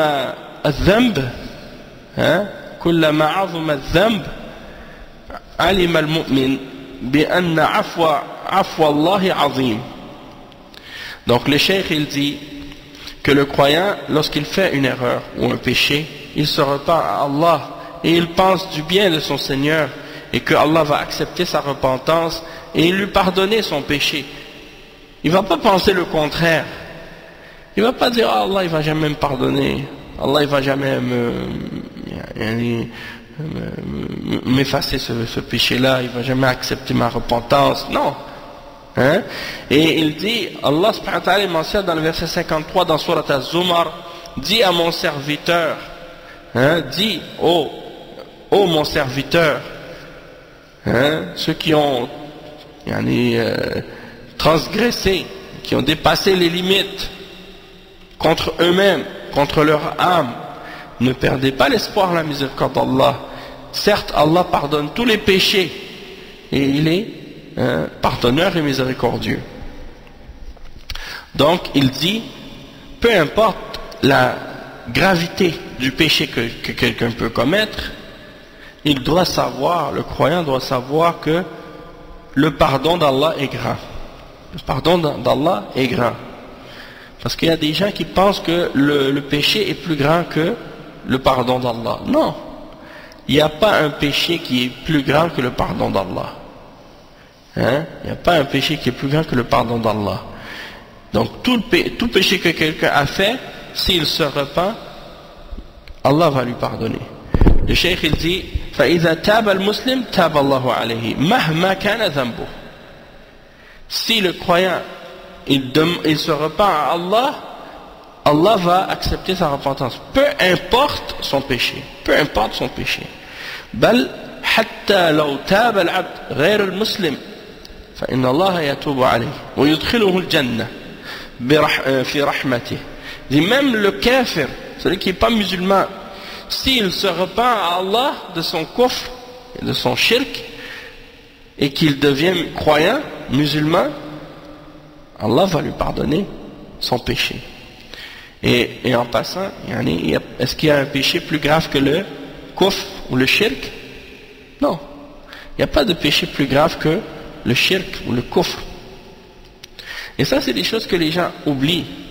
Surtout, par exemple, quand tu entends par exemple, ceux qui font les attentats terroristes à notre époque, parmi les khawarij, ils parlent de qu'est-ce que les kuffars font dans les pays musulmans. Ils disent: les kuffars, ils font des agressions dans les pays musulmans, ils tuent, ils font des choses, ils violent des femmes, ils tuent des enfants. Donc, ils pensent que ça, c'est une justification pour les actes de terrorisme qu'ils font dans les pays de kufr. Bien entendu, ça c'est totalement faux. Hein? C'est totalement inacceptable de penser que parce que les kuffars font des agressions, ça nous donne le droit de nous aussi de faire des agressions contre eux de cette manière-là. Hein? Pourquoi? Parce que de toute façon, comme les ulama ont expliqué, entre les pays, il y a des ententes de paix. Si toi tu viens comme ça dans un pays qui n'est même pas en guerre, et tu agresses des innocents, des civils qui ne sont pas combattants, alors que eux, ils sont là, ils font leurs activités quotidiennes, puis là tu les agresses et tu les tues de cette façon, ça c'est de l'injustice. Mais combien de peuples ont souffert des injustices à travers l'histoire, de la part d'un autre peuple? Plein. Hein? Si chaque peuple là commence à revenir dans le passé pour regarder qu'est-ce qu'ils ont subi comme injustice dans l'histoire de la part d'un autre peuple, on pourrait en mentionner plein d'exemples comme ça. Hein?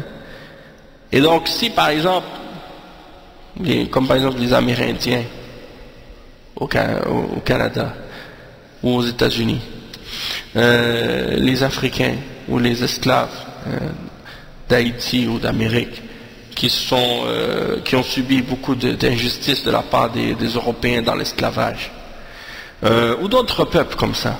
Tu vas dire, ah mais là il faut reprendre notre droit. Hein, on a subi des injustices, donc on va se venger. Comme ils nous ont fait, nous on va leur faire. On ne peut pas faire ça. Hein? Et c'est l'islam qui nous sauve et qui nous préserve de ne pas tomber justement dans ce genre de raisonnement et de mentalité. Puisque c'est l'islam qui nous amène à nous apprendre d'être juste, d'être honnête et de ne pas remettre l'injustice pour une injustice. Beaucoup de gens ne savent pas ça. Et Allah subhanahu wa ta'ala dit dans le Coran, dans plein de versets, وَلَا يَجْرِمَنَّكُمْ شَنَآنُ قَوْمٍ عَلَىٰ أَنْ لَا تَعْدِلُوا اعْدِلُوا هُوَ أَقْرَبُ لِلتَّقْوَى. C'est-à-dire que votre haine pour un peuple ne vous amène pas à ne pas être juste. Soyez juste, c'est plus proche de la piété. Hein? Et dans un autre verset, Allah subhanahu wa ta'ala dit وَقَاتِلُوا فِي سَبِيلِ اللَّهِ الَّذِينَ يُقَاتِلُونَكُمْ وَلَا تَعْتَدُوا إِنَّ اللَّهَ لَا يُحِبُّ الْمُعْتَدِينَ. Combattez ceux qui vous combattent. Combattez dans le sentier d'Allah ceux qui vous combattent et ne transgressez pas. Allah n'aime pas les transgresseurs.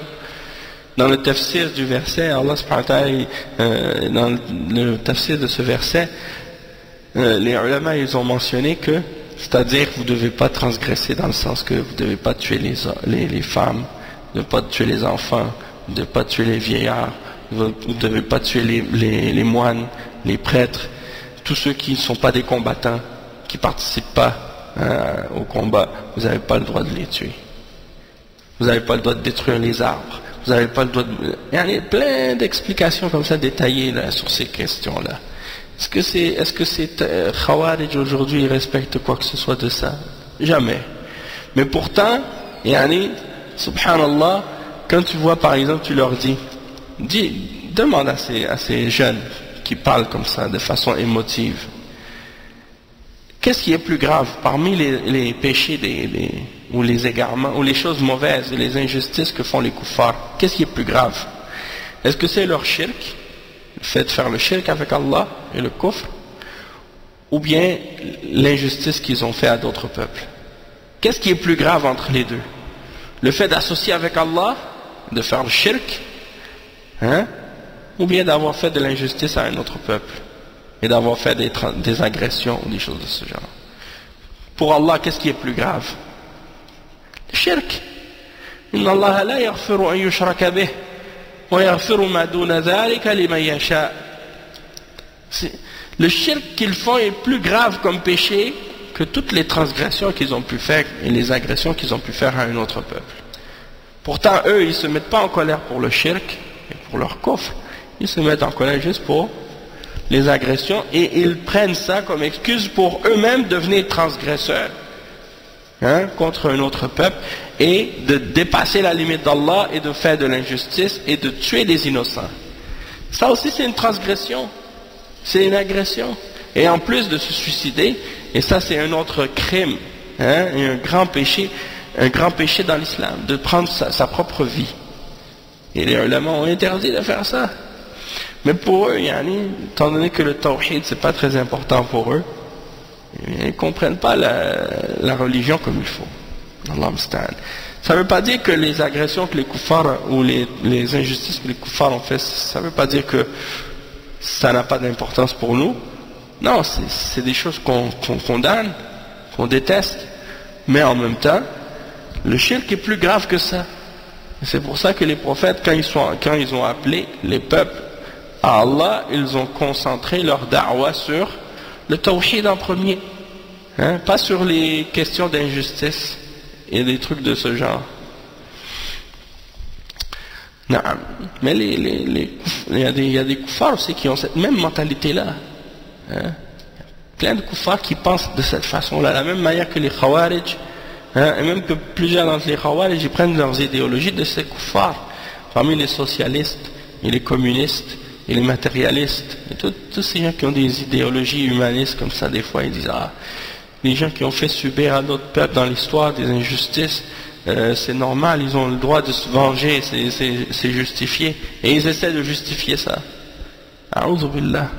Pourquoi? Parce qu'ils n'ont pas de rahma. Ils n'ont pas de rahma, ces gens-là. Et l'islam, il appelle à la miséricorde et au pardon. Et donc ça, c'est des choses que l'islam enseigne, que les kuffars ne connaissent pas ou bien négligent. Et le cheikh il dit on a mentionné ça. Il dit, s'il se repent, le croyant, Allah va accepter sa repentance. Il dit donc que le croyant, il ne doit pas perdre l'espoir que la délivrance va venir au moment de la difficulté. Il dit فلا ينبغي للعبد أن ييأس من مجيء الفرج أو ييأس من تحصيل المغفرة عند التوبة من الذنب، وهكذا إذا حضره الموت فإنه ينبغي له أن يحسن الظن بربه ولا يقنط من رحمته أو يغلب عليه الخوف من النار عند الموت. فهكذا هو حال المؤمن دائما وأبدا، سواء عند الموت أو عند وقوع الكرب والشدائد أو في حال مفارقته أو في حال مفارقة بعد الذنوب، فعليه أن يجعل أمله بالله قويا. Donc le cheikh il dit que tu ne dois pas perdre désespérer plutôt du fait que la délivrance va venir lorsqu'il y a un malheur, ou de désespérer que tu vas obtenir le pardon d'Allah au moment où tu te repens d'un péché. Et ainsi que lorsque la mort arrive, tu dois toujours penser du bien de ton Seigneur et ne pas perdre l'espoir en sa miséricorde.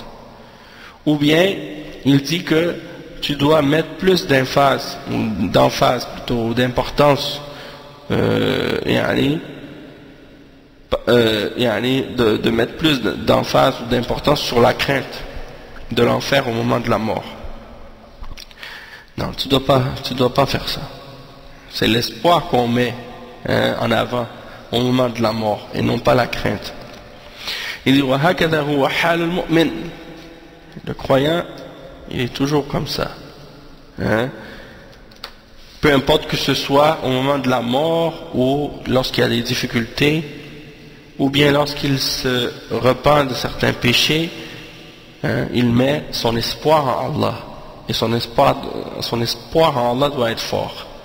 أما الكفار والمنافقون فهم بخلاف المؤمنين لأنهم يسيئون الظن بربهم، ولهذا يوبخ الله الكافرين يوم القيامة في حال دخولهم جهنم ويقول لهم ولكن ظننتم أن الله لا يعلم كثيرا مما تعملون وذلكم ظنكم الذي ظننتم بربكم أرداكم فأصبحتم من الخاسرين فلقد ظنوا أن الله لا يعلم أعمالهم من كفر وشر فتمادوا في الكفر والطغيان لأنهم يظنون أن الله سبحانه وتعالى غير مطلع على أعمالهم وأنها تنسى وتذهب. أما المؤمن فإنه لا يظن بهذا، لا يظن هذا الظن، فهو يعلم أن الله يعلم كل شيء ويعلم أن الله يسمع ويبصر، ولذلك فهو يراقب الله عز وجل لأنه لا يخفى على الله شيء، ولذلك فهو يبتعد عن المعاصي والذنوب ويكثر من الطاعات، فهذا نتيجة مراقبة الله سبحانه وتعالى، بعكس الكفار الذين ظنوا أن الله يعني مهملهم وأن أعمالهم لا تحصى عليهم، ولكن الله تعالى رد عليهم بقوله يوم يبعثهم الله جميعا فينبئهم بما عملوا أحصاه الله ونسوه والله على كل شيء شهيد.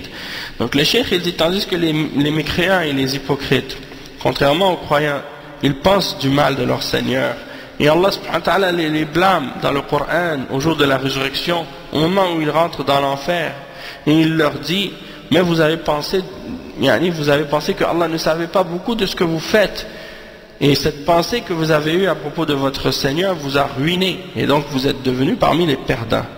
Et c'est pour ça que le cheikh dit, et donc ils ont pensé que Allah subhanahu wa ta'ala ne savait pas leurs actions, leur kufr, leur mal, et tout ce qu'ils faisaient comme égarement, et donc ils se sont enfoncés encore plus dans la mécréance et dans la transgression. Parce qu'ils ont pensé que Allah subhanahu wa ta'ala ne surveillait pas leurs actions et qu'elles allaient comme être oubliées ou qu'elles allaient partir. Tandis que le croyant, non. Il pense pas à propos d'Allah cette pensée-là. Malgré que des fois, c'est-à-dire que chaque mu'min, chaque musulman croyant, il sait que Allah il voit, il entend tout. Mais parfois on agit comme si Allah il voyait pas. Qu'est-ce qu'on fait? Comme s'il n'entendait pas. Et c'est ça le danger. Donc il faut mettre notre foi toujours dans la balance par rapport à la foi en Allah et la foi en le fait qu'il voit et qu'il nous entend et qu'il sait ce qu'on fait. Voir est-ce qu'on agit comme si on a cru vraiment en ça, ou bien on agit comme si on oublie ou qu'on est insouciant de ça. Et le cheikh il dit, le croyant il sait que Allah entend tout et voit tout et il sait tout et qu'il nous surveille, et donc tu crains Allah subhanahu wa ta'ala dans ce cas-là. Il n'y a rien qui échappe à Allah subhanahu wa ta'ala, donc tu t'éloignes des péchés et tu fais plus de bonnes œuvres et des obéissances. Et ça c'est le résultat du fait que tu sais que Allah te surveille, contrairement aux non-croyants qui pensent que Allah subhanahu wa ta'ala est indifférent de ce qu'ils font et que leurs œuvres ne vont pas être comptées contre eux. Et Allah subhanahu wa ta'ala les réfute dans le Coran quand il mentionne dans le verset 6 dans Surat Al-Mujadala, il dit le jour où Allah va les rassembler tous et va leur informer de ce qu'ils faisaient. Ahsahu Allahu wa nasuh. Allah subhanahu wa ta'ala il l'avait enregistré, qu'est-ce qu'ils ont fait, alors que eux ils ont oublié. Ahsahu Allahu wa nasuh. Au jour de la résurrection, Allah il va te donner ton livre avec tes œuvres écrites dedans. Il y a des choses que tu vas voir dedans, tu vas dire Subhanallah, j'avais complètement oublié que j'avais fait ces choses-là. Mais Allah, lui, il n'oublie rien. Et tout est enregistré. Il dit donc فالله جل وعلا بالمرصاد ويرصد أحوال عباده ولا يخفى عليه شيء ولهذا قال صلى الله عليه وسلم اتق الله حيثما كنت وقال صلى الله عليه وسلم الإحسان أن تعبد الله كأنك تراه فإن لم تكن تراه فإنه يراك فإذا لم تصل في مرحلة اليقين كأنك ترى الله عيانا وهذه هي المرتبة الأولى فاعلم أن الله يراك. وهذه المرتبة الثانية وهذا هو الإحسان بين العبد وبين ربه عز وجل، كأن العبد يرى الله عز وجل بأسمائه وصفاته وآلائه، وذلك من قوة يقينه، فهو لا يراه في الدنيا بالبصر ولكن يراه بالبصيرة. فلما كان يراه بالبصيرة فكأنما رآه بالبصر. فإذا لم يبلغ هذه المرتبة فليعلم أن الله يراه، وهذا من الإحسان أيضا لكنه أقل من المرتبة الأولى. Et le cheikh il termine ce chapitre, ou ce point plutôt, cette parole, en disant que il n'y a rien qui échappe à Allah et Allah est aux aguets. Il connaît l'état de ses serviteurs. Et c'est pour ça que le prophète sallallahu alayhi wa sallam a dit crains Allah où que tu sois. Et qu'il a dit que al-ihsan, la bienfaisance ou l'excellence dans l'adoration, c'est que tu l'adores comme si tu le voyais. Et que si tu n'arrives pas à l'adorer comme si tu le voyais, lui il te voit. Et donc si tu n'arrives pas à atteindre le degré de certitude dans ta foi au point que tu adores Allah comme si tu le voyais avec tes yeux, et ça c'est le plus haut degré, eh bien dans ce cas-là sache que lui il te voit. Et ça c'est le degré second. Et donc al-ihsan entre le serviteur et son Seigneur, c'est que il adore Allah comme s'il le voyait, comme s'il voyait Allah par ses noms, par ses attributs, par ses bienfaits. Et ça c'est à cause de la force de sa certitude. Donc il ne le voit pas avec ses yeux dans la vie d'ici-bas, mais il le voit par sa clairvoyance, dans le sens que il est tellement convaincu d'Allah que c'est comme s'il le voyait avec ses yeux. Mais s'il n'est pas capable d'avoir ce niveau de certitude-là, alors dans ce cas-là, il adore Allah comme si Allah le voit. Il adore Allah en sachant que Allah le voit. Et ça, c'est un autre degré d'ihsan, même si c'est un degré plus bas que le premier, mais c'est quand même un des degrés de al-ihsan qui est très important. Et il termine le chapitre en disant, ou en citant le dernier hadith que le cheikh a mentionné. ولهما عن أبي هريرة رضي الله عنه مرفوعا قال الله تعالى أنا عند ظن عبدي بي. وزاد أحمد وابن حبان إن ظن بي خيرا فله وإن ظن بي شرا فله. Et c'est rapporté donc par Al-Bukhari et Muslim selon Abi Huraira que le prophète sallallahu alayhi wa sallam a dit je suis tel que mon serviteur a pensé de moi. Je suis tel que mon serviteur a pensé de moi. Et l'imam Ahmad il a ajouté et il a dit s'il pense du bien de moi, il aura le bien, et s'il pense du mal de moi, il aura le mal. Et il a dit ensuite, Cheikh Al-Fawzan il a expliqué ça en disant هذا حديث عظيم حيث يقول الله جل وعلا في الحديث القدسي أنا عند ظن عبدي بي فإن ظن خيرا أعطاه خيرا وإن ظن شرا أعطاه إياه فالجزاء من جنس العمل. فالذي يظن أن الله لا يقبل توبته وأنه معذبه وهو لا محالة من أهل النار فهذا يجازيه على حسب هذا الظن لأنه أساء الظن بربه عز وجل. وأما إذا أحسن الظن بربه وأيقن أن الله لا يغفر ذنوبه أو ذنبه فإن الله يكون عند حسن ظنه ظن أن الله لا يغفر ذنبه فإن الله يكون عند حسن ظنه.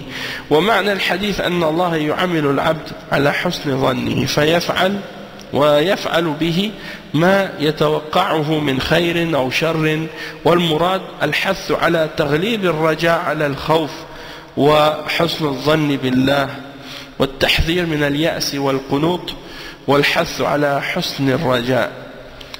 Donc le cheikh il termine ce chapitre-là en disant que quand le serviteur pense du bien de son Seigneur, il aura du bien. S'il pense du mal de lui, il aura du mal. Comme si par exemple il dit, oh, je pense qu'Allah va pas accepter ma repentance, je pense qu'Allah il va me châtier puis me mettre dans l'enfer. Eh bien s'il pense comme ça d'Allah, Allah va le faire avec lui. Hein? Tandis que s'il pense du bien d'Allah, Allah va me faire miséricorde, Allah va me pardonner, et ainsi de suite, eh bien Allah va le traiter de cette façon-là. Donc ça c'est dans le but d'inciter le serviteur à penser du bien à propos d'Allah subhanahu wa ta'ala, et à savoir que Allah va faire avec lui ce qu'il a pensé de son Seigneur. Donc ça c'est pour avertir contre le désespoir et mettre en garde le serviteur contre le désespoir et d'avoir une espérance élevée en la miséricorde d'Allah subhanahu wa ta'ala. Donc on va s'arrêter ici pour aujourd'hui et Inch'Allah on continuera le prochain cours bi'idhnillah, la suite de ces explications. Là c'est le chapitre suivant, c'est Bab ذكر إرادة العلو والفساد. ذكر إرادة العلو والفساد. C'est-à-dire le fait de souhaiter d'être, de s'élever et de faire le désordre sur la terre. Donc ça c'est le chapitre suivant. On va parler de ça la semaine prochaine. C'est pas la semaine prochaine, comme j'avais expliqué, samedi et dimanche prochain je serai à Toronto, donc je serai pas là. C'est la semaine d'après, Inch'Allah, on se retrouvera bi'idhnillah. Subhanakallahumma wa bihamdika ashhadu an la ilaha illa anta astaghfiruka wa atubu ilayk wa sallallahu wa sallam ala nabiyyina Muhammad wa ala alihi wa sahbihi ajma'in. Wassalamu alaykum wa rahmatullahi wa barakatuh.